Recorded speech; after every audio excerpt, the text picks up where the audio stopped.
What's up and welcome to Me, You, and Switch 2. I am me, Tom Tate, and you are you, so let's talk about Switch 2. This is the latest and greatest Nintendo Switch 2 news brought to you every Tuesday and Friday in snackable 5 to 10 minute episodes. Today happens to be Friday. It is July 17th. It is 8:23 a.m. on the East Coast, and this is episode 118.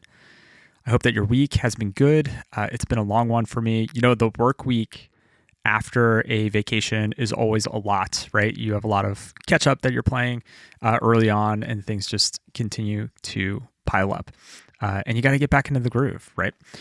There's a surprising amount to cover today, and we're just going to dive in. I want to cover a few reviews for recent Switch 2 releases, and then there's some minor headlines that we'll kind of do a lightning round that we'll hit before wrapping up. First up, I want to talk about Denshattack. This was released on Wednesday. It is retailing for $19.99 in the eShop. The description here is flip, trick, and grind your train in a fast-paced, off-the-rails ride through a colorful Japanese dystopia. Take back the tracks with nothing but skill, speed, and style. Hop aboard your custom gravity-defying train and embark on a hectic quest to defeat the sinister Marido Corporation alongside a vibrant pack of outcasts. This game looks super slick visually. It's got a very jet grind radio. I've read maybe 6-7 reviews for this one, and a lot of them did reference like the Dreamcast era. So it definitely makes sense if you watch a trailer for this one. Ollie Reynolds at Nintendo Life gave this an 8 out of 10, and he wrote, Denshattack is an effective homage to Sega's Dreamcast era without feeling too derivative. Using a train of all things to pull off insane tricks to increase your score sounds utterly ridiculous on paper, but it all works very well. It's the kind of gameplay that invites you to play it again and again to perfect your runs and earn those lofty gold medals. And his joys, challenging yet addictive gameplay, stringing together combos is immensely satisfying. Great Dreamcast-inspired presentation, lots of options to customize your train, strong performance with swift load times. His two cons, bloated narrative drags the experience down, and a few licensed music tracks might have been nice. Nintendo World Report's Neil Ronigan gave this an 8.5, and he wrote, Denshattack is the kind of high-concept wackadoo nonsense I want to see emerge from video games more often. I love that line. Fantastic. The summary that he gave, his pros, excellent soundtrack and visuals, fun, fast-paced gameplay, rewarding goal-based level structure, and his cons, rigid on-rails level structure. He said in some ways it plays like a sequel to Tony Hawk's Downhill Jam, which is not really high praise, if I remember Downhill Jam correctly, but I think he was just commenting on the on-rails nature of the game. IGN gave it a 9 out of 10, which is a really high score. Reading through the IGN review, you learn that there is a strong anime-inspired story here, so it's not just, fast-paced arcade-style gameplay. And in addition to the on-rails gameplay, there's also boss battles, right? So that is an element of this game. They also allude to the length of the game. They wrote, the roughly 10 to 15 hour campaign takes you all over Japan, and you'll see some absolutely wild stuff. And they also mentioned that levels have multiple paths, so that probably adds to the replayability of this game if you want to stretch it a little bit longer. Game Informer's Kyle Hilliard gave it an 8.5, confirmed a 13-hour playthrough, and Kyle wrote, it does not feel overlong thanks to its impressive ability to constantly mix up the gameplay and present you with frequent, absurd, and unexpected scenarios all the way through the final level. And I liked this quote from Polygon's Giovanni Colantonio, and he wrote, it's an explosion of creative energy that feels like it was born from several rounds of yes and between developers. I love his style of writing, by the way. I've read so many reviews for Switch 2 games, and I really like his takes. As always, links to all these full reviews are in the show notes if you want to learn more. A few other games released. Digimon Storytime Stranger released on July 10th for $59.99. Nintendo Life's Ken Talbot concluded, the latest entry in the Digimon franchise was well worth the wait, arriving on Switch 2 in fine form with a performance standard that puts its closest rival to shame. Digimon Storytime Strangers monster battling is as fun as ever, and the time-hopping, dimension-crossing story is a blast from start to finish. The joys here: addictive loop of collecting and battling a huge variety of monsters, story and characters you care about, veteran or newcomer alike. Looks good and plays like a dream in docked and handheld. Great music and voice acting. A streamlined, accessible RPG. And the only con, a decent amount of grind.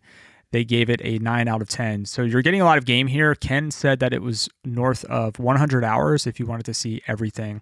Nintendo World Report's Jordan Rudick gave Digimon Storytime Stranger a 7 out of 10.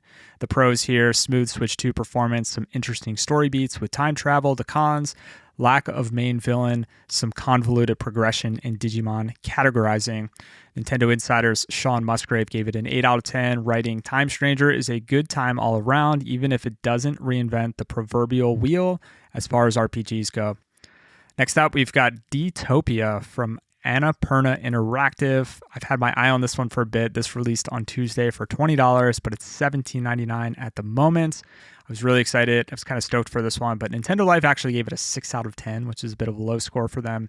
At its core, this game is like a puzzle game, but you are set in a utopian future where AI exists to optimize everyone's happiness. But there's obviously some more to uncover under the hood in the narrative itself. Polygon titled the review, Gentle Vibes Get in the Way of D-Topia's Serious Questions About the Future. D-Topia, Annapurna's cozy new puzzle game, is too nuanced for its own good. Nintendo World Report gave it an 8 out of 10, so I'm not giving up hope yet with an 8 out of 10. I'm still going to add this to my wish list and keep an eye out for sales. Other reviews: Go Town. This is an Animal Crossing, SimCity-like game that released yesterday. It's less than $30. Nintendo Life gave that one a 7 out of 10. I'll link to the full review. Moss, the Forgotten Relic. This includes two games that were originally VR games for PlayStation. They were reworked for console, and they released yesterday as well for $20. Nintendo World Report gave that a 7.5 out of 10. Heave Ho 2 is this stylish co-op puzzle game from Devolver Digital, a pretty popular publisher. I will link to Game Informer's 8.25 review for Heave Ho 2. They wrote, I have a soft spot for goofy, physics-based co-op games in general, but Heave Ho 2 was a hit no matter who I put in front of. That released yesterday for $9.99, and I think I read it's like 8+ hours of gameplay if you wanted to get into that one. Heave Ho 2. So lots of games released in the past week, and a fair amount of reviews are out for all of them. Links in the show notes, of course.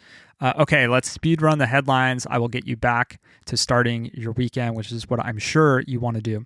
Star Ocean: The Second Story R, which released in 2023, shadow dropped on Wednesday with a Nintendo Switch 2 edition for $50. But like other recent Square Enix releases, like the Octopath 1 and 2 announcement, there's no upgrade path and no way to transfer saves over if you have the Switch 1 edition, which feels like a trend, and it's a bit of a bummer. In Pokemon Pokopia, from July 19th to July 27th, you'll be able to play hide and seek with the Pokemon Zorua. That is a new event that they'll be having. From Software's Dusk Bloods, which is still supposed to release this year. We don't have an official date. They are having a closed network test from August 21st through August 23rd. You have to register, and registration will be from July 22nd to July 28th. Once Upon a Katamari will arrive on Switch 2 on October 8th with DLC, new competitive multiplayer mode, mouse controls, and likely all the frame rate upgrades and all that visual stuff. Jurassic World Evolution 2 Complete Edition is arriving on July 30th. This is a park planning style game, kind of like Zoo Tycoon, but with dinosaurs. Mario Tennis Fever added a free update with a Mario Galaxy-themed court and game share support. Red Octane, the creators of Guitar Hero, announced their new rhythm game Stage Tour will come to Switch 2 later this year. This looks exactly like Guitar Hero, which is kind of cool. And then finally, this is a speculative headline, but Nintendo Patents Watch discovered a new patent filed by Nintendo in China, which documents a dock that will accommodate either Switch 1 or Switch 2. And it's got some intelligent features to optimize the connection based on what's plugged in. So that'll be interesting if you have a Switch 1 and Switch 2 laying around your house. Like I said, a lot of news to cover today. But that's what we're here for. We're here for the news, and we're here to deliver it in 5 to 10 minute episodes. We are at 10:04-ish right now. So I'm going to keep my outro super short. If you're digging the show, leaving a review is like buying me a coffee, and I love coffee, except it costs you nothing. You don't actually have to buy the coffee. You don't even have to write anything. Just a quick star rating really helps. And it doesn't help me. It helps new listeners discover the show, which is really important and fantastic to keep the show going. Switch2pod.com for all the things. That's switch with the number 2 pod. Switch2pod on Blue Sky and Instagram. Free bonus content at patreon.com/switch2pod. You know the deal. I'll be back on Tuesday. Have a fantastic weekend. Much love. Now go play some games.